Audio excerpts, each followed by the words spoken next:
Choose a hero. Let's try the Archer. I haven't played the Archer in, I think, actually quite a while.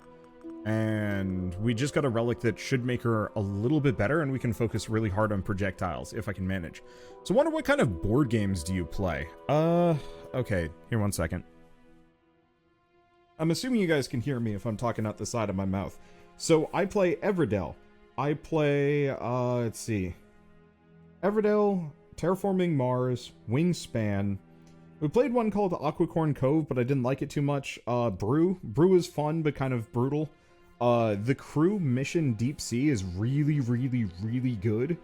If you got some friends who want to play some co-op stuff, and it's really easy to pick up. I've also got oodles of board games I haven't opened up yet, so I've got the Artisans of Splendid Vale, Frosthaven, let's see, the Tainted Grail board game, they were kind enough to send me that.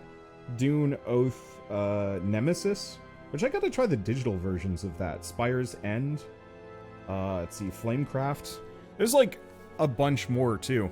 Are you interested in the Slay the Spire board game? Yes, I kickstarted it, so I'm looking forward to playing that when it comes out. Let's see. I don't have enough money for any of those. What else do I have? I have like one or two. Oh, I've got the Binding of Isaac. I got 4 souls. And then there's like 10 or 20 more board games that I haven't actually talked about. I think I'll write a blog post that I just keep updated with my favorites at some point, but writing takes time. Let's see.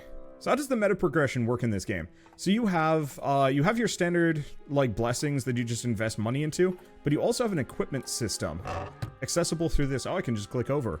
Each of these items has a unique effect that is pretty good, usually. I think there was a crit ring I put away that I would have actually really liked, but currency. But you also unlock more things via quests. So for example, 1,500,000 damage, with Arcane Splinter will unlock the upgrade for Arcane Unrest, but it must be done in one run. So I've got to do all of these different things. 3 million damage with Lightning Strike. I would have thought I'd gotten that, but oh no, I just unlocked it. And that gets us the Explosive Strike. So I think I'm just going to toss this into a run. I'm not even going to think too hard about what I'm doing. And it'll probably just be Haunted Caverns, just because I've only won a run with the Warrior up until this point. So you'd recommend Bunny Kingdom and Ticket to Ride. I've heard of Ticket to Ride. I should probably give it a shot, but I know it's got a digital oh, ick. Started by picking up a, magnet. That was a waste. I guess let's head down, grab a new move ASAP.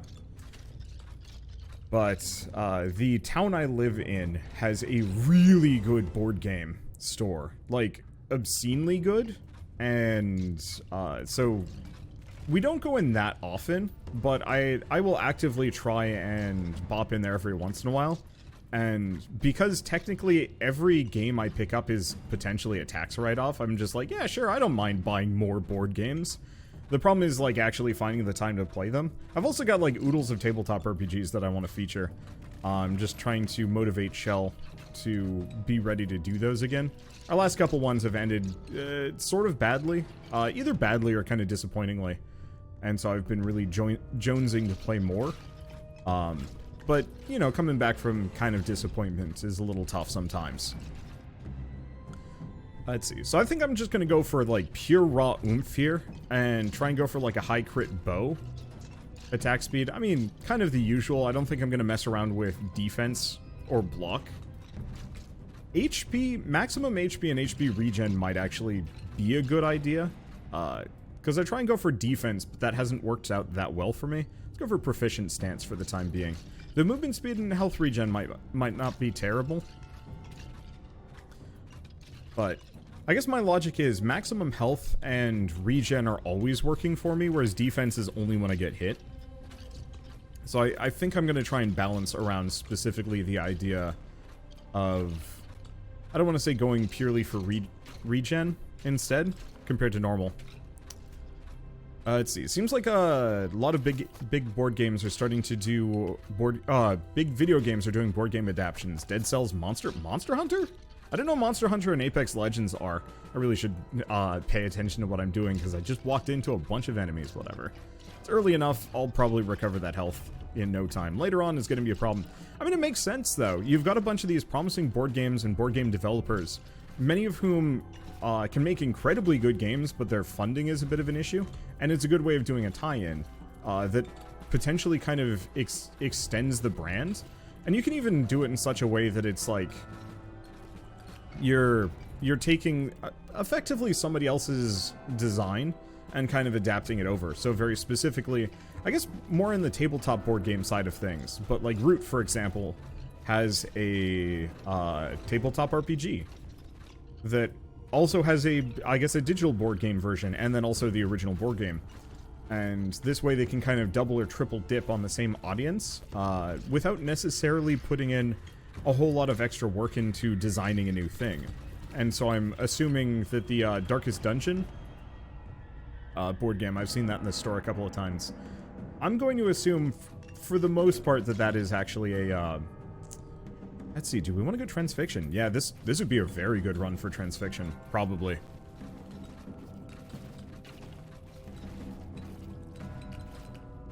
What was I going to say? I don't know. It just makes a lot of sense to kind of double dip with a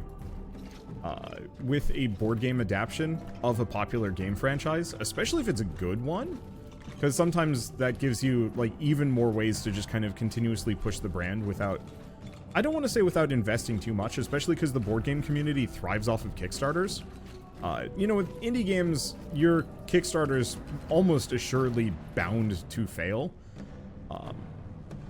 Not necessarily through any fault of anyone's, but it's just there are so many there's so many like indie games that get kickstarted because they seem like they're going to be really cool, and then they never get released. And so most people don't kickstart indie games anymore, unless it's by a developer that's already made a game, or there's something about that idea that's like so alluring that people will buy into it anyway, or if it's because, well, I mean, really, it's just pedigree or concepts. Or execution, I guess. But if you have any of those, you have a chance of succeeding in a Kickstarter. But say if you're running a Kickstarter for the Slay the Spire board game, or Binding of Isaac 4 Souls, you know, you've already proven yourself. You already have proven, you've already kind of proven that the game is potentially going to be good. Not only that, but you've got a built-in audience that is inherently going to want to buy this thing. And so it's really easy to run one of those Kickstarters because... heck yeah, I'm gonna get the Slay the Spire, let's see, additional, yeah, let's go for that. Heck yeah, I'm gonna get the Slay the Spire board game. Especially if it's got co-op, like, how does that even work? I have no idea, and I'm really looking forward to trying it. Because I think it could be a lot of fun.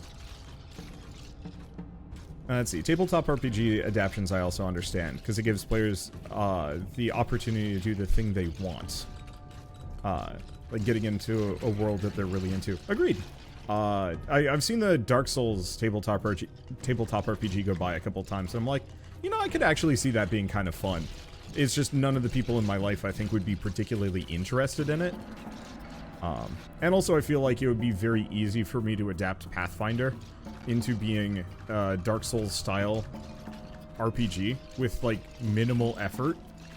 And so for me, when I pick up a tabletop RPG, it's usually because I'm looking for a new setting or a new, like, style. So, for example, I picked up Apocalypse Keys, which is about you being, like, effectively Hellboy. Or some other effectively monstrous entity that is instead tasked with saving the world. Usually because you like the world and you want to save it. And I thought that was a really cool concept, and the art looked good. And that's also based off of the Apocalypse engine, but to some degree the thematic elements and the mechanical support of those thematical elements is more valuable to me than a wholly new rule set. And so that's why I will go out of my way for something like that. Whereas, yeah, the Dark Souls one, I'd have to learn a whole new system, which is a bit of a pain. Hey, don't get hit for 3 minutes. I can't believe I've never gotten that one before. It's always difficult to find people that enjoy some of the games that... some games to the same degree I do. Yep. Yeah, I know that feeling. I think part of it is also... it feels like it's a lot harder nowadays than maybe it used to. I mean, when I was in high school, it was really easy to organize D&D. It was just like, yeah, do we want to do D&D this weekend? Yup. Alright, cool. It was almost kind of default. People would come over for a pool party, and we'd, like, be in the pool for 30 minutes, and then it'd be like, hey, D&D? And then it would be D&D time.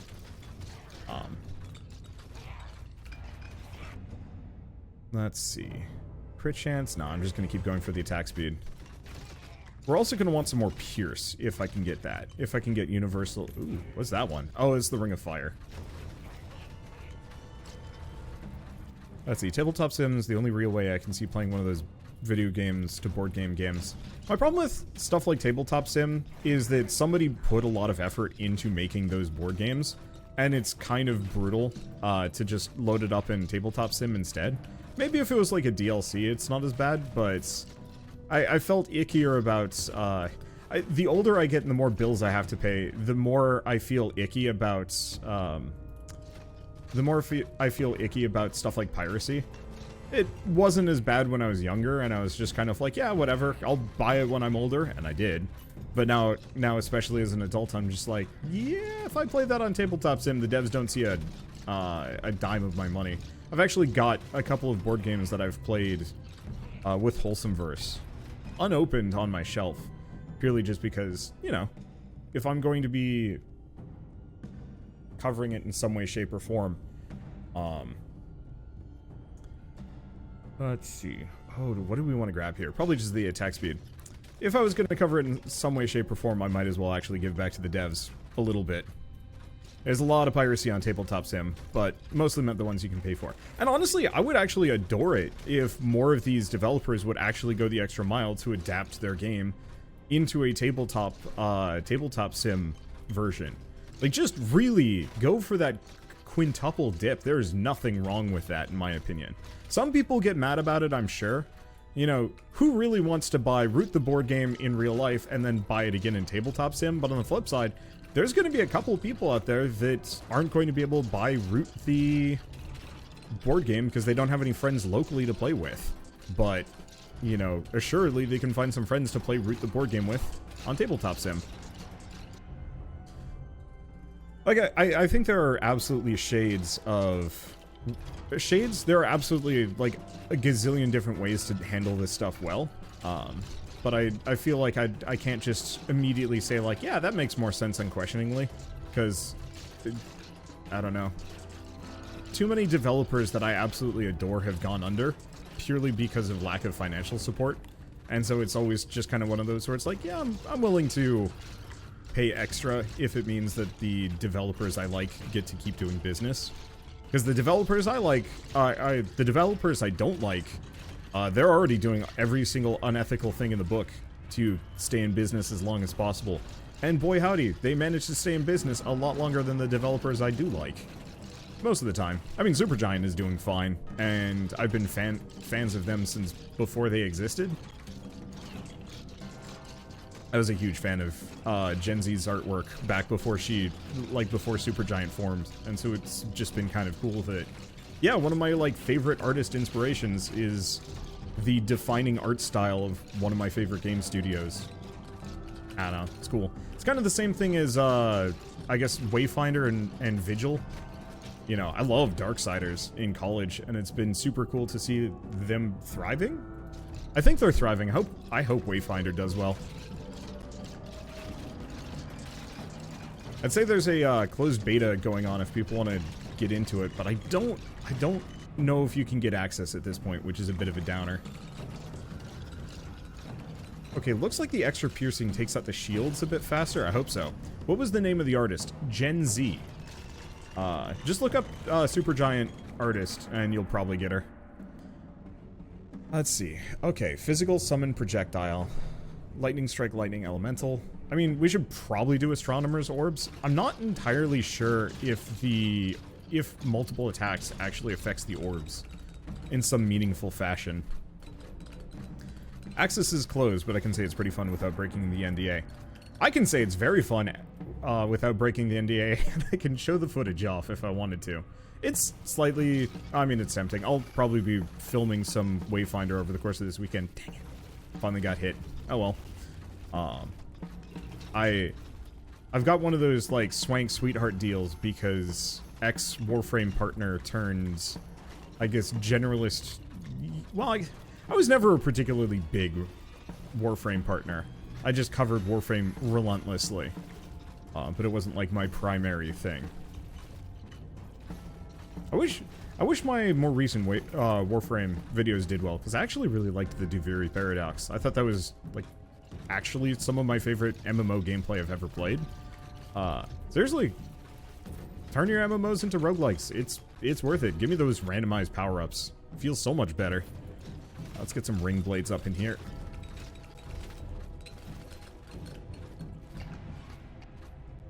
Let's see. Movement speed, attack speed, on hit. Now let's just focus on movement speed and healing a little bit, just so I can stay hale and hearty. As much as Transfixion is like a good upgrade, I don't necessarily need to build around it too hard here. Ow. It seems like the higher my regen is, just the faster it triggers, rather than the more it heals per tick, which actually makes a lot of sense. The roguelikes and roguelites redefine gaming for me. So, I've said this before, and it's definitely something I want to, like, actually turn into a video essay of some variety. It's that roguelikes are the new arcade games, but they're unshackled by the limitations that arcade games had to deal with. With an arcade game, it generally had to be beatable within, like, 1 to 2 hours tops. And let's actually start getting the pickup radius, just because. And to some degree, they had to be mercilessly difficult in such a way that it would eat your quarters, otherwise they wouldn't turn a profit and arcades wouldn't stock them. Which kind of sucked because, you know, that effectively meant that arcade games had to be kind of predatory. But they worked really well for repetitive gameplay just because the gameplay had to be that good.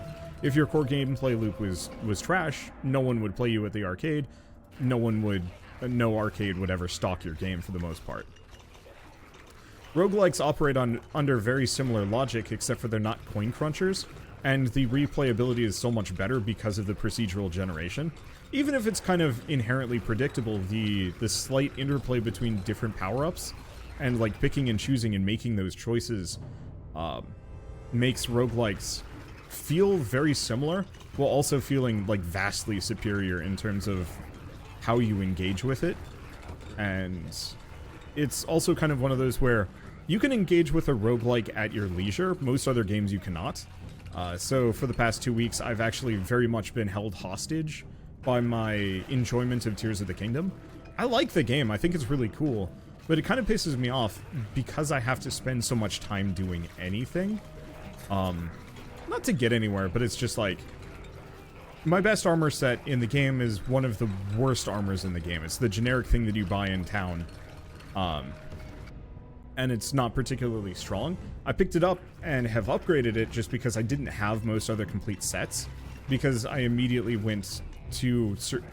I think I mostly spent my time in the sky and never really found any of the caves with the armor sets other than the climbing set or something like that. I'm trying to be vague here because I don't want to spoil anything. But, so effectively I've got... the just basic hooded armor with no set bonuses maxed up, but it doesn't have as much defense as some of the other sets, and oh, there was piercing there, shoot. Whatever, it'll show up again.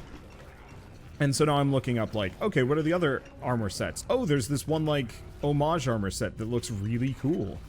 That, you know, I never got in the original game, and that it's sourced from, and then also it's got some of the best effects in the game. I kind of want to find that. Okay, how do I get it? Oh, it's this, like, really extensive side quest hunt chain thing.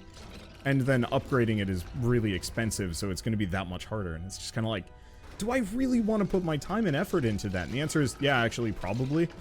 Just because otherwise I'm going to feel like I had an inferior experience because I didn't bother to put the time in. Whereas with a roguelike, Halls of Torment, yeah, there's a lot of grind to this game if I want to get to the end, but I could stop after this run and still feel like I had a full experience. And for me, roguelikes have been game-changing in terms of accessibility, especially like as an adult, that I I have a hard time justifying more than 20 hours onto a game. You know, small indie games are great. Big, extensive, long games are painful to the nth degree. And so, I don't know. It's just, I guess the thing I would say is roguelikes fit into almost anyone's life. Most other games do not. Cursed idea. Free-to-play arcade-based roguelike, 5 lives, 25 cents. Oh, you mean like you only get 25 lives, period, over the course of the entire game? I think some people would think it would be funny. I think most people would get really mad at it. The meta system is the antithesis of the arcade style. Sort of. But on the flip side, like, okay, this game has extensive meta progression, but it doesn't feel like it. Once you get the first couple of upgrades, then it just becomes a mixture of kind of player skill and a couple other things. And you could actually just rip it out, and I don't think the game would have changed that much. All it does is give me a couple of extra things to work with.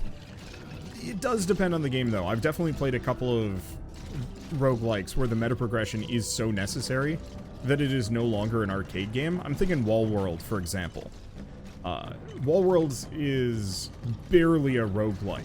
Sure, it's run-based, but ultimately, it's more of an RPG where you have to upgrade your statistics consistently. Otherwise, you have no chance at victory. But those games specifically are kind of few and far between. I'm mostly thinking Super Fantasy Kingdom, Wallworld, Rogue Legacy. Kind of sort of Hades, but not really. Okay, so what do we want? Firewalker boots. While you move, you produce a trail of fire. Health capacity or pickup range. Now let's go for those Firewalker boots. And not wear them. I'm gonna go dump them away because Firewalker boots seem like they'd be really good on the flamethrower man and kind of useless on this character. Okay, let's go for the blade size. We want these suckers to be bigger.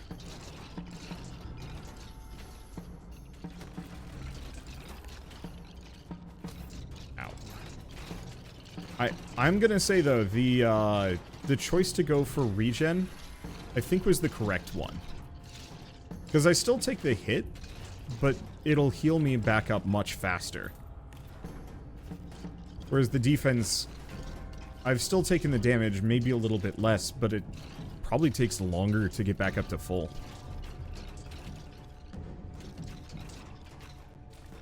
Still have problems to see anything like Rogue in this game.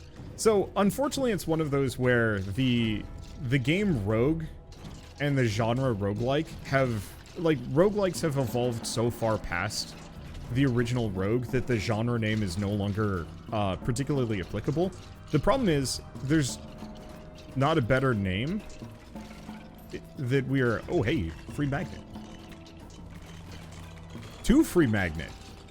That's kind of wasteful, but oh well. Yeah, I guess let's just go for the damage and nothing more. But that... Like, what would you even call them anymore? Procedurally generated death labyrinths? This ain't a labyrinth.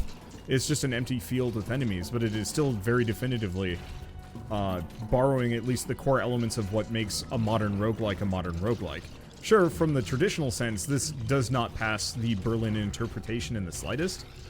But I think the horse has left the barn at this point, and I don't think there's a way to put it back in. Nor do I think that's particularly practical.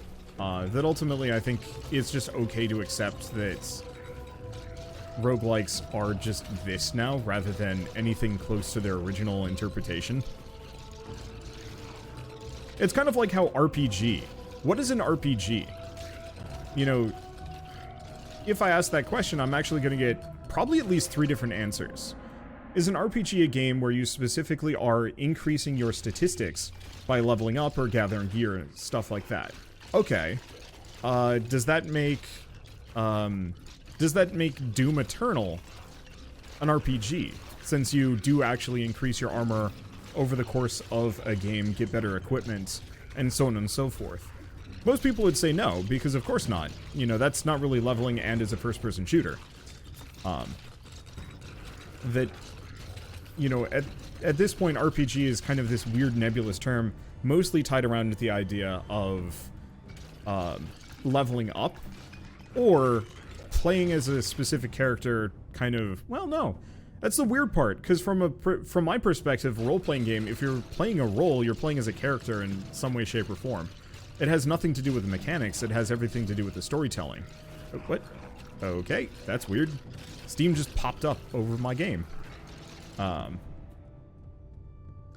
for additional projectiles. I don't actually know if this is the right call, but whatever. Oh, I didn't equip the dang ring that gives me the AoE, did I? I'm a fool. That would have actually been really helpful. It's fine. We'll probably do another archer run before I'm done. But so like, Telltale games actually are your most quintessential RPGs, where you are playing as a specific character. Playing as the big bad wolf. Playing as, you know, somebody in a, you know, surviving in a zombie apocalypse, that kind of thing. But most people would not, in fact, call a Telltale game an RPG because it's an adventure game. Which is odd because you're not really adventuring anywhere, even though that's the labeling. And I think it's one of those that, unfortunately, we've kind of crystallized these genre names not around the definition of the word, but because that's what those kind of subgenres eventually built into becoming. And so, I understand, yeah, Telltale's more of a visual novel. I agree, but my point is, to some degree, sticking to the literal definition of a lot of these genre names is kind of madness, because like, either you're being a stickler for something that most people won't agree with you on, or it kind of throws a bunch of games in the lurch in some weird one way or another, because effectively we don't have the correct names for a lot of the genres that we currently use. And we've just been using this kind of evolving shorthand. I am going to die. We've been just using this evolving shorthand regardless of its accuracy forever. And so even though it's like, it's objectively wrong that you would call this a roguelike because it has nothing to do with OG Rogue. Let's see. Piercing to all, thank you. And let's grab the, shots backwards. Projectiles can apply slow. Yeah, I think we want that. Ugh. Would have been nice to get the Phantom Needles, but I think making something that I've already been putting upgrades into better seems like a better idea.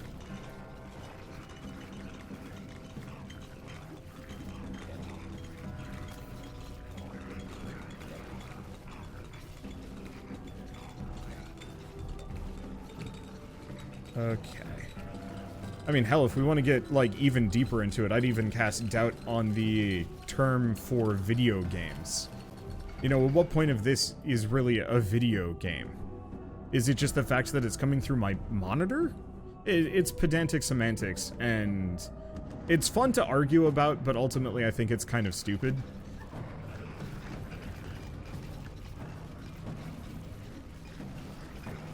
Because all it ends up doing is, like, weird gatekeeping instead of, like, better categorization. And truly, like, I wouldn't mind if somebody comes up with a better name at some point. I'm just not betting on it happening. Okay, we want to head for that bucket before I die. Because I do not have a whole lot of HP, and I will get cooked here. We just don't have enough piercing or damage to get through these guys. Okay, I'm gonna put in the Firewalker boots. Scars of Toil is actually helping me here. Firewalker boots is great if I want to go for a Captain Fireball. Oh no. Okay. Oh, that is like the most blessed invulnerability I think I've ever gotten. And ow.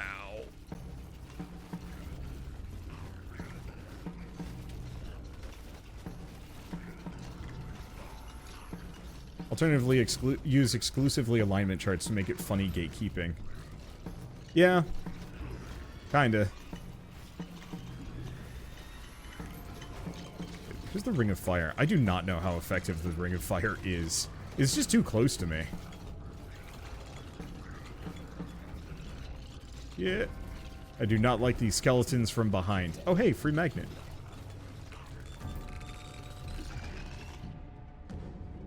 Okay, more crit damage. Ow.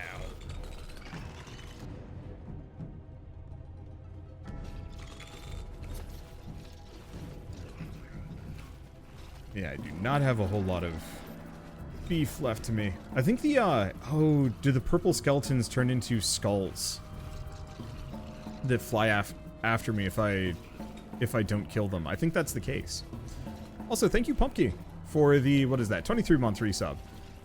It is hard to pay attention to anything as I am currently trying very hard to not get wrecked. Unfortunately, projectiles in this game are kind of weak just due to the sheer number of enemies that you have to punch through. My damage scaling ain't quite there yet.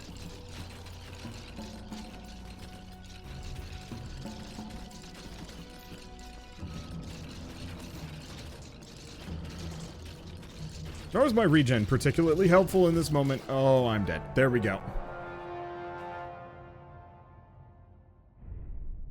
That's a good point. It's really difficult to make actual categories. Those genre mash names get long. So when you get into the naming conventions of biology. Yep. Do we want to do Archer again? Yeah, we might as well. I'm thinking specifically of... Isn't it like raccoons and... oh, right. Red pandas have more in common with raccoons? Or is it... I forget. Yeah, we want the echoing band. I forgot to grab it.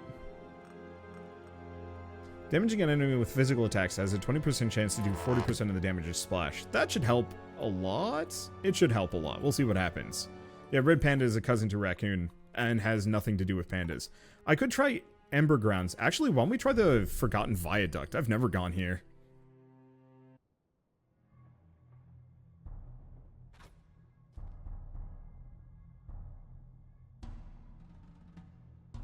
Oh.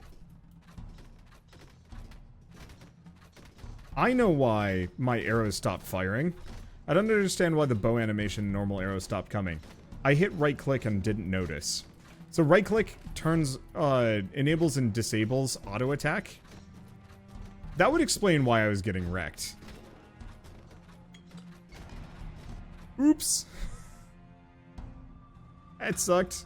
Whatever, it's fine. MMOs, I feel like, are being diluted by what I consider multiplayer co-op games. Yeah. I mean, I'd also probably argue that most MMOs are kind of dead at this point and nobody really wants to play them. Like, the original idea for the MMO worked when there weren't many of them, but now that there's, like, oodles of MMOs out there, and monetization and other things kind of have taken over to a large degree, it's a little harder to specifically have your, like, classic MMO format. I'm not sure if I'm going to be able to clear this. These enemies are tanky. I don't think no one wants to play them. No one has the time. I think the idea of an MMO is really charming. I think the actual execution with... the actual execution of them is iffy. Mainly just because... I'm trying to think of a good example. I mean, like, I'm thinking EverQuest. The game where it took multiple hours to traverse the map. And... yeah, I think to go back to no one has the time. I think back then it was kind of quaint and fun. It was something enjoyable that people would get into. Because there weren't a whole lot of alternatives on the market, and that level of role-playing was cool. Oh, you know what? Do we want to just go for the flat damage? Yeah, we should go for the flat damage. There was a video specifically about, Folding Ideas did a video on why it's rude to suck at World of Warcraft. And it's like, honestly one of his driest videos, and I didn't care to watch it for too long. But he brought up a really interesting point. Using a story, effectively a parable about a guildmate. Either somebody he knew or somebody he made up. A guy that would specifically walk everywhere. He wouldn't run, he wouldn't use a mount. He didn't wear boots, and he'd just walk around and explore the world and do quests and things. Like an OG World of Warcraft, that was actually kind of hard to do. Just because, like, the game wasn't that easy. And so, yeah, if you could manage to get through the game, largely without a single piece of equipment, like, it was tough. I remember avidly following the person who had who was trying to beat the game as a hunter without any equipment other than a weapon. I think they were, like, could use rings and maybe some other stuff, but that was about it. But I was avidly following them because I thought it was a really cool challenge and super impressive. But so this original guy that Folding Ideas was talking about was specifically kind of referencing that this guy would walk around a bunch and, you know, everybody kind of loved him, and he was role-playing as, like, was it a hobbit or, like, a real actual gnome as opposed to just, you know, Wanderbot, the level 80 gnomish mage, or something to that extent.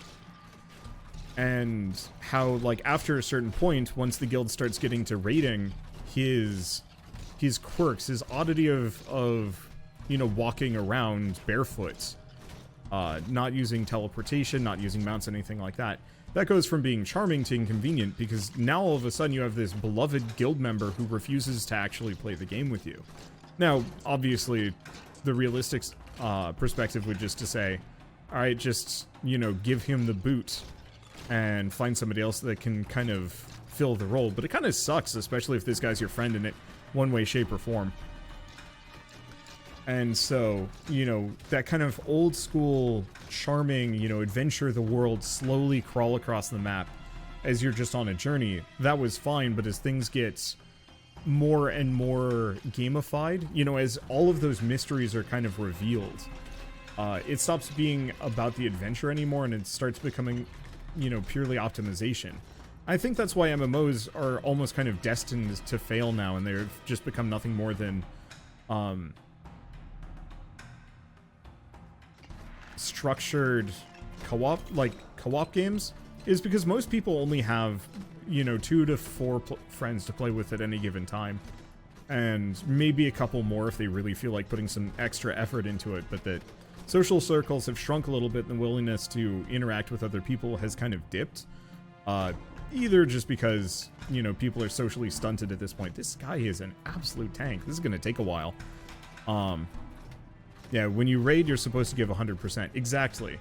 And I think the problem is so many MMOs have kind of are locked to that raid system, because to some degree without raids, your MMO doesn't really have much going on for it. The only MMO I can think of that doesn't have just kind of a really hefty endgame raiding scene is mostly just Warframe. And that's just because it's got such a good Skinner box system, it doesn't matter.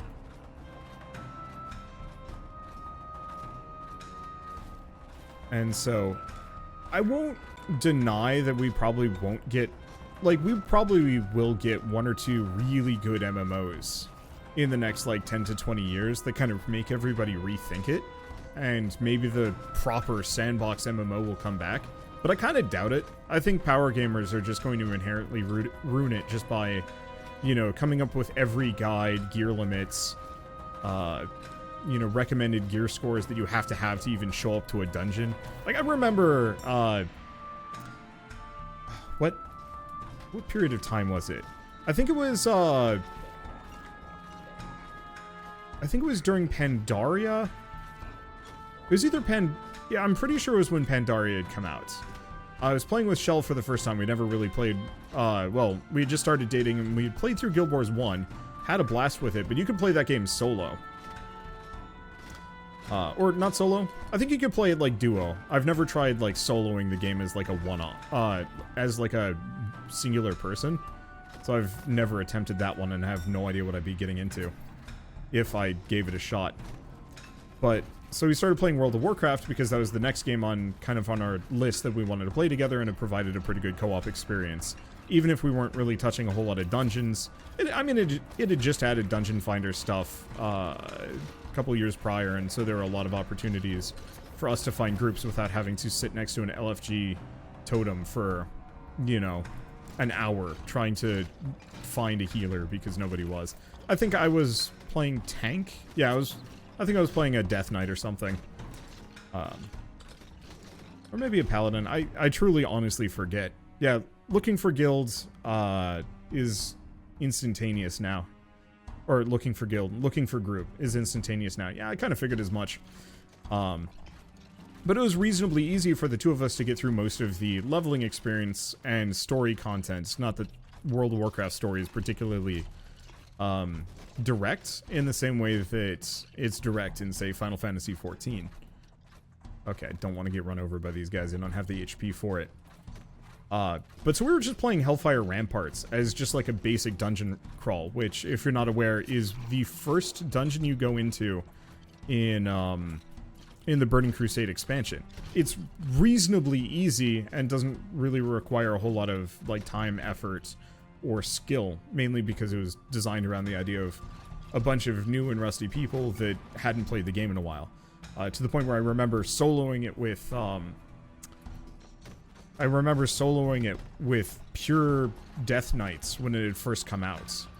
Back when when it had first came out, when they had first come out. So I was playing my Death Knight through at the launch of Wrath of the Lich King. And it was easy enough that, yeah, you didn't need a healer, you didn't need DPS, just grab a bunch of Death Knights and you'll win.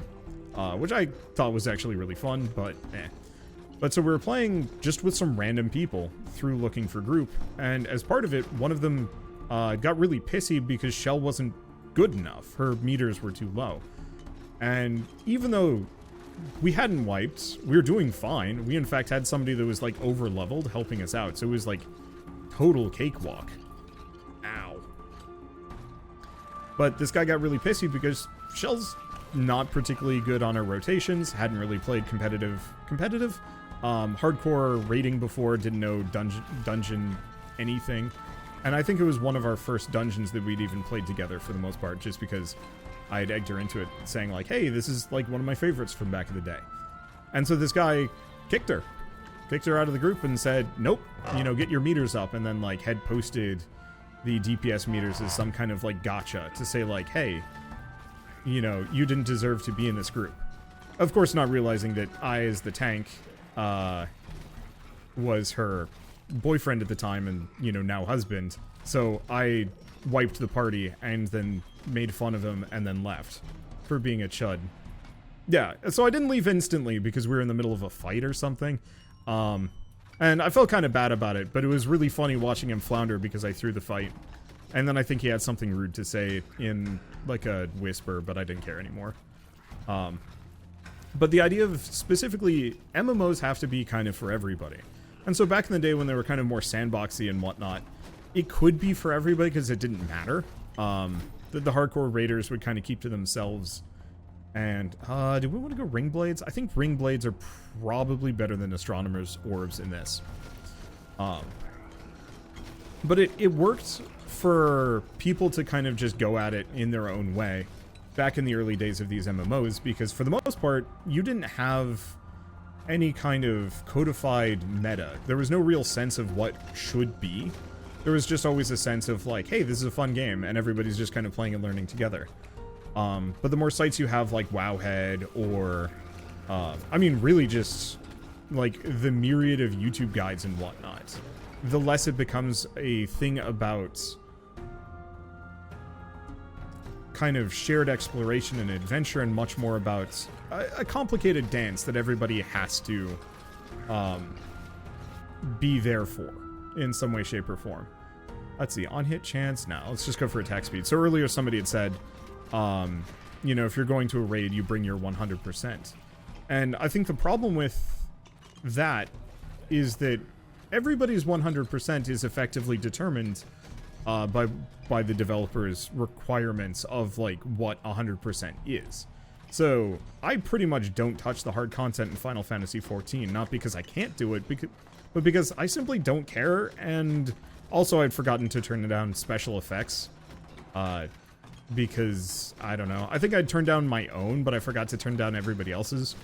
I forget what it was, but effectively I'd eat way more AoEs than anyone else, which was kind of pathetic, but I was just kind of like, eh, whatever. I just don't care enough to put my effort into this specific style of gameplay. And anytime I even get remotely close to this really hard stuff, I get just kind of pissy because it's not fun anymore. It's very much like, you have to do exactly this at exactly this time in exactly this fashion. And if you don't do it well enough, we all lose. And I think that creates a very good environment for a select group of people. But a lot of MMOs, that becomes the only way. Yeah, let's do crippling cuts. Shooting backwards is really helpful. Maybe not on this map as much, but still.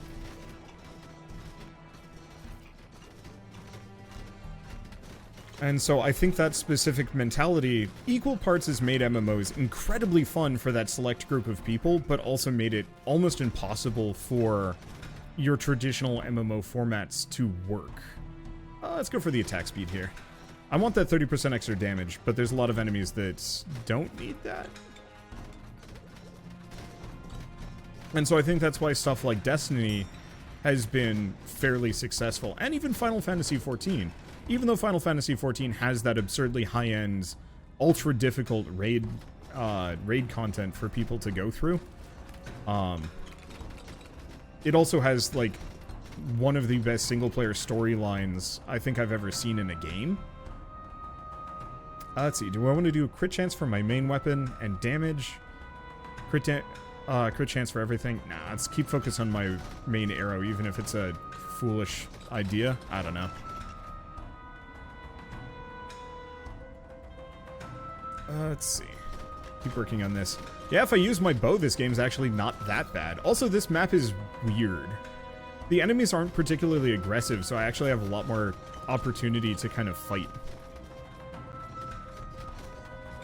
One MMO I enjoyed was City of Heroes and City of Villains. I love City of Heroes. I think I only ever got to level 15 in it. I didn't get very far, but I remember cheesing it levitation and flying over enemies in dungeons as like the last player left, finishing off whatever enemies were like in the group. Oh, we have Weeping Angels. Oh, okay, that's odd and uncomfortable. I don't know how to kill them. We'll figure it out. I'd actually really like to go back to it at some point as just kind of like a fun moment to be like, hey, you know, City of Heroes, how does it hold up? And the answer is reasonably well, or not. Okay, I don't actually want to touch the well. I don't have anything to put into it at the moment. I saw somebody say that, like, machine learning is probably going to revolutionize MMOs, and I'm honestly not sure about that. I think Pie in the Sky says sure, why not? But more than likely, I think it's either going to isolate players super heavily to the point where no one really wants to play these MMOs. Like, if the world is too big, you will never see a person. And that's something that's, I think, easier to see in a lot of dead MMOs, to be honest. Okay, so they just don't have much HP, you just chew through them. The crits seem to be... Oh! I bet it was actually my, transfixion. I was shattering their armor enough that I was actually able to kill them.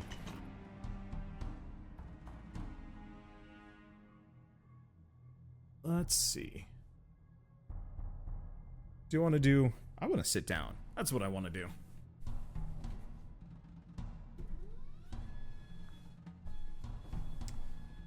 I think I might want to go for the piercing.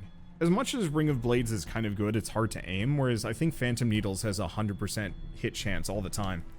If Final Fantasy XIV has a moderately sized open world and active player base, and I've seen another person twice in 1,000 hours. I'm so lonely. How do you manage that? The world isn't that big unless you are actively avoiding folks. Or specifically in, like, old content? I don't know. Maybe I just haven't been playing enough Final Fantasy XIV. The one thing is, like, you have to avoid towns to have that happen. Towns are just, like, inundated with people.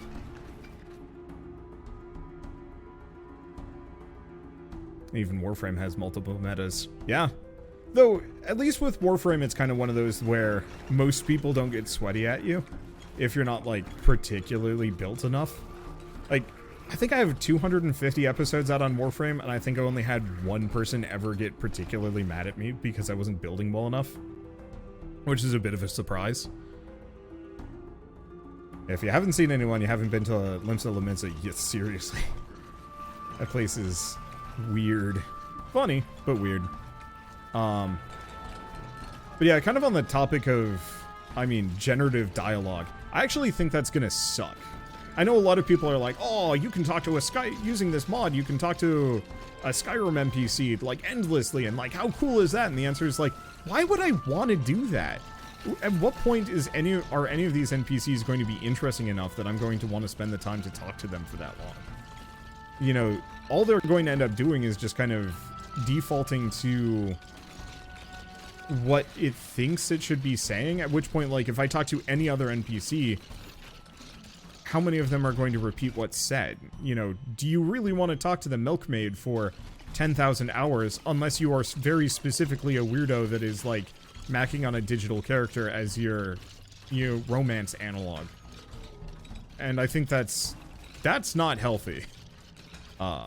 It might be some people's only option, but I don't want to get too deep into that side of things. But, like, otherwise, most NPCs generally are better left to a writer or just left silent.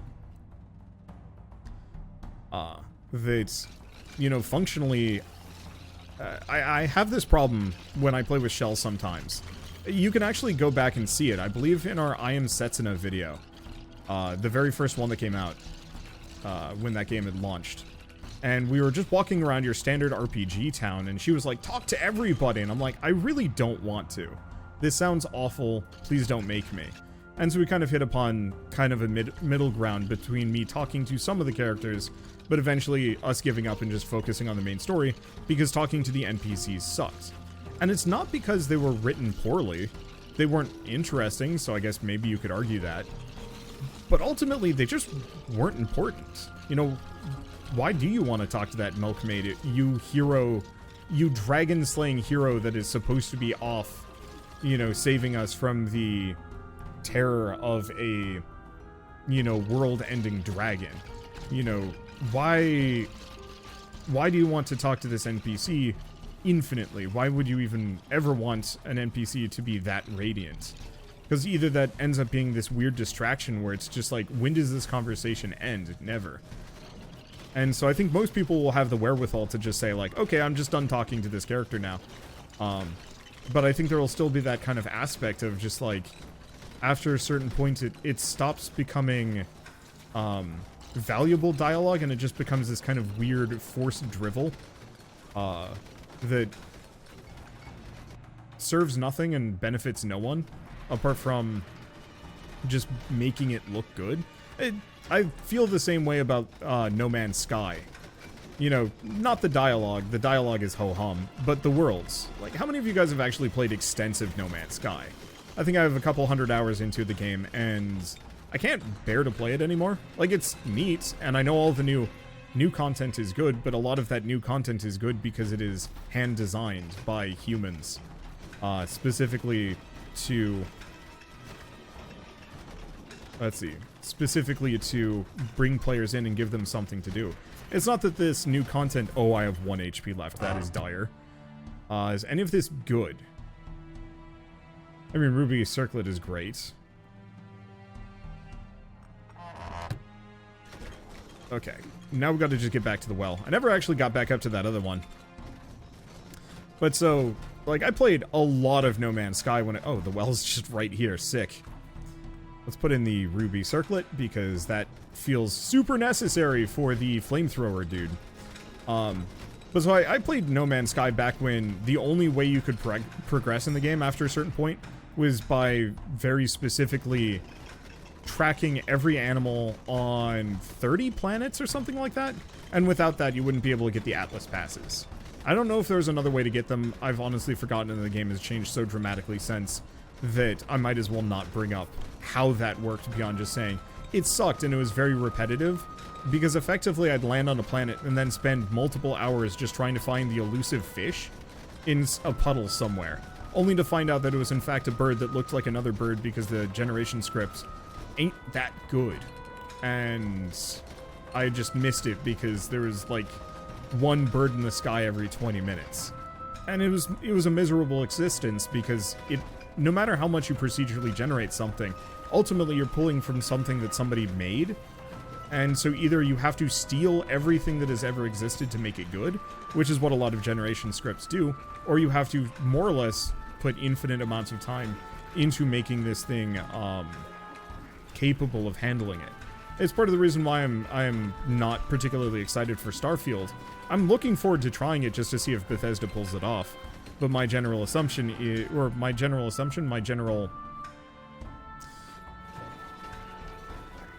let's see. I don't want to say like my general assumption. I don't have high expectations, not because it can't be good, but because it most likely will not be, just because of the limitations of both humanity and my own. I was talking about, you know, spending oodles of time on Tears of the Kingdom. I love Tears of the Kingdom. It's a great game. After I'm done with it, I don't think I will ever want to play the game again. Do we want to do the magic damage in the area around them? That actually sounds pretty good here. Because it's just too much, and to have to do all of this over again sounds painful. Like, I thought 1,000 planets was cool at first, and then I thought about it for a second, and I'm like, if I spent an hour on each one of those planets, it would take me 1,000 hours to see them all. So either I'm going to have to see each of those planets for less than an hour each for them to be at all valid, or many of them have to be unimportant. You can't, it's a good example of a game where every region was super important. I mean, I guess a good example would be, imagine Super Mario Odyssey, but with 1,000 levels. You get kind of sick of Super Mario Odyssey after the 10th, right? Maybe the 20th? Like, I don't actually remember how many different levels there were in Super Mario Odyssey. But it wasn't that big. It was big. Like, it definitely felt kind of massive. But I certainly didn't go for all of those power moons because I didn't need to. There was no requirement to do so. And so, for a game like Starfield, if you have a planet that is not worth it for beating the game, you effectively, like, how do you handle a zone or a world or something that is not relevant to the game as a whole? Ooh, oh, that's dirty. And the answer is either you procedurally generate a lot of it so you don't have to worry about it. Like, who cares if you don't go to, you know, Alpha Centauri 6? It's meaningless. You know, that planet just has a couple of bears and maybe a side quest where the bears stole a man's pants and you have to get him back. And that's the sum total of the planet. Some players are going to swear by that bear pants quest must be played for full enjoyment of Starfield. But most players will be like, bear pants? That sounds stupid, and then never bother with it. And so the question becomes, how much effort do you put into bear pants world? And the answer is probably not. You just terragen it, have maybe a designer go over it, make it look a little bit more interesting, make the cave with the bears in it at least slightly good. And then otherwise, you just ignore that planet because it's not important. So either that planet then has to become absolutely tiny or not fully explorable, at which point it becomes tiny. Or it's a barren wasteland of nothing, which is one of the big issues with the Mako. Is it the Mako? I forget how his name. I had 1 HP like a couple minutes ago, and now I'm alive again. How is this working? Like, I don't know how many of you guys have played Mass Effect 1, but this is where I have developed this opinion. Is playing the like driving missions in Mass Effect 1 was really cool for the first 2. And then after that, it was only cool if there was something interesting to go to. And that was about it. And then otherwise, you know, otherwise, like, most of those planets were boring and empty and huge and not worth visiting at all. And this was slightly improved in Mass Effect 2 and 3 because you wouldn't actually visit the planets, you just fly up to them and then do a scan. But even then, like, after the 3rd scan, I was pretty done with the scanning of planets. And wanted to just automatically, you know, I just wanted to send, I don't know, whoever was not in my party out at the time. It's like, alright, I'm gonna go explore this planet that's actually interesting. You guys take the planetary scanner and just scan that sector, please. You know, if I had actually had that option, I would have just done that inherently. But instead, Mass Effect 3 said, no, you need to scan all of these, otherwise you're not going to get half of the endings. And it's like, oh, this stinks. And so, whenever I see people, you know, getting super hyper excited over the idea of the infinite game, the infinite MMO, or the infinite,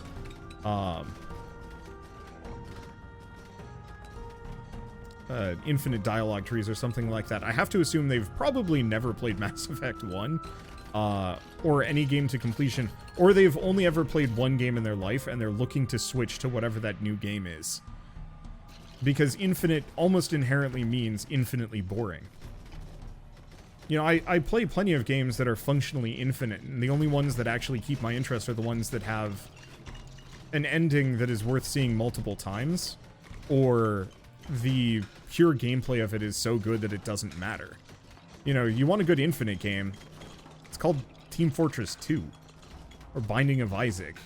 And even then, you know, after, what, 1,000 hours of Binding of Isaac, you've pretty much seen and mastered everything, and maybe it's time to move on. And so, like, for me, I don't know, I don't really want generative models infinitely making games, because I'm pretty sure that's gonna suck really badly. Not only for me, but then for the developers that have to make that and keep that fan base happy. Oh yeah, I think I did turn off my arrow again, you're right. I hate the fact that I can do that. I was wondering why things were taking a little while to die. Because the problem is, like, without it, my character, oh yeah, wasn't really moving anymore. I'll have to pay attention. Playthrough 2 of Mass Effect 2 involved a saved editor, max resources, and max credits. Because nuts to that. Yup. I was really hoping that the Legendary Edition, whatever the re-release of Mass Effect, would come with some accessibility options for, you just don't make me go through this again. One of my favorite games growing up was Dragon Quest II, mainly just because I didn't have that many games to pull from. Oh, that sucks. Don't walk through the men. On the flip side, we got a lot of cool stuff for that, so worth it. Funnily, instead of 1,000 planets, I'd take 1 or 2 planets with Skyrim amounts of content and modding support. What I want is a game that is just one planet, no story, and a very, very in-depth simulated world with like a ton of RPG depth. Don't give me 1,000 places, 1,000 planets to not go to. Oh, Shield Maiden, new character, sick. Like, I want to play Skyrim, but without the Dragonborn, without any of that stuff, where I can straight up just RP as, like, a weak-ass merchant that is trying to become a, like, a really rich, business magnate. You know, buy out the town, do all sorts of stuff like that, and then get to the end of that story, quit, save the character as, like, a Radiant NPC, and then maybe the next game that character is kind of important. Really, I want Dwarf Fortress, but I want Dwarf Fortress, but with an RPG. But I also recognize that I would never be able to talk to anybody, because there's no way you could write that well without pre-making like a bunch of it. You want an isekai RPG where you can do whatever you want, but I recognize that that is such a pie-in-the-sky thing that is never gonna happen. So I'm not even gonna think about it. Oh, we actually got a lot done. Let's see, reach level 100, 20,000 enemies in a run. Yeah. Alright, let's just see how the Shield Maiden works. Yeah, Mountain Blade. I've tried playing Mountain Blade. I like the idea of it. I don't know about the... Ooh. Under damage, stun the enemies on combat. 4 seconds. Do I want to do this? I think so.